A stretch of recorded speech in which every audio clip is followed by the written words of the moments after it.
Hi, my name is Jason Kinch. I'm better known as in the DJ industry or the nightclub industry as JFK.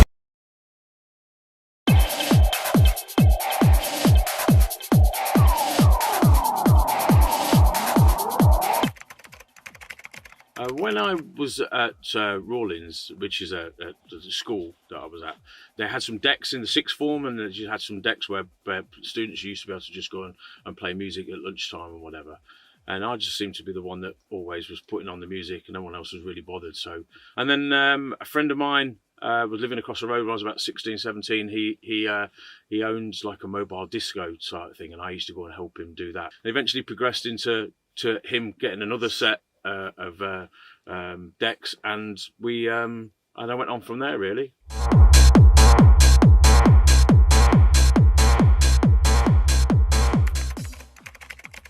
When you're a DJ back in the 90s, it was really difficult to get noticed. So I got signed by an agency from a guy who was on Radio 1 at the time called Judge Jules, and he signed me to his agency called Serious Artist Management, and that really started to propel me up into the the thoughts of everyone. I got bookings all around the world.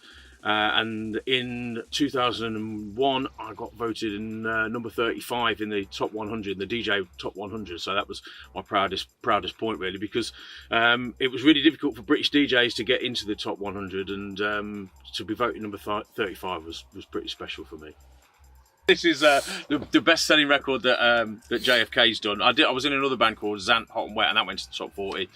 This one was also in the top 100, but it went to number 1 in all the dance charts, got reviewed by all the music magazines, and this is the one that most people know me really well for. It's not all DJing around the world is not all what everybody cracked up to be. You've obviously heard of Avicii, who took his own life because of the pressure of work. There are many DJs who just see the inside of hotels, nightclubs, and airports, and that's all they do. They fly around to gigs, so it can be lonely. But if you enjoy travelling, it was great. But I suffer from tinnitus as well, and that's noise-induced sound that's produced inside your ear. And around about 2001, I was a real low point, because I was starting to listen for the tinnitus. It changed pitch, and it really did affect me for a long period of time. And I had to have some time off from actually working, so I was working too much, going to too many nightclubs, noise-induced sounds in your ears, and it was like a high-pitched ringing sound. Tinnitus is.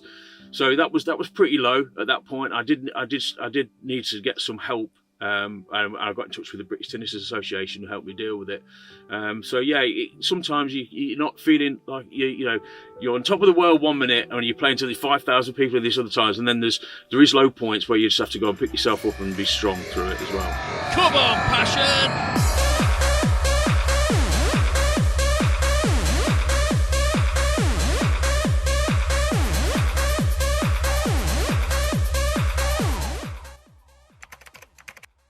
I met Tracy in the Emporium back in I can't remember. She'll kill me. I can't remember what year it was. She stood up in the club, and I said to this guy who was DJing with, I'd love to marry somebody like her. And I managed to get introduced to her, and that was it really. Yeah, we ended up getting married and having a couple of kids.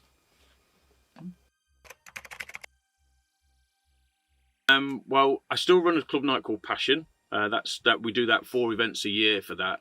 But I also, with me and my wife, we run a learning disability centre for people with autism and Asperger's. So it's a completely different career to nightclubs and that industry. But we have 18 people that come to us, and we give them a good time every day, and we look after them. Now a chance to catch up on all the latest club news, music and fashion with Lisa Nash in the ultimate dance music guide, Club-O-Vision. We have Jason here, also known as JFK, the promoter of Passion at the Emporium in Leicester. Give us a little bit of a layout of the club. How many rooms? Is it just one big room? No, we've got 3 rooms. There's a chill-out room at the front, which is all draped in white, and the lights all change throughout the evening. There's the main arena, which we call the Blue Room. That is prime spot where all the DJs can be seen. The main arena is fantastic.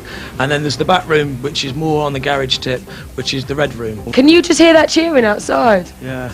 The crowd, they're just absolutely mad. They just go for it. The moment they walk in, they walk straight on the dance floor and just go berserk.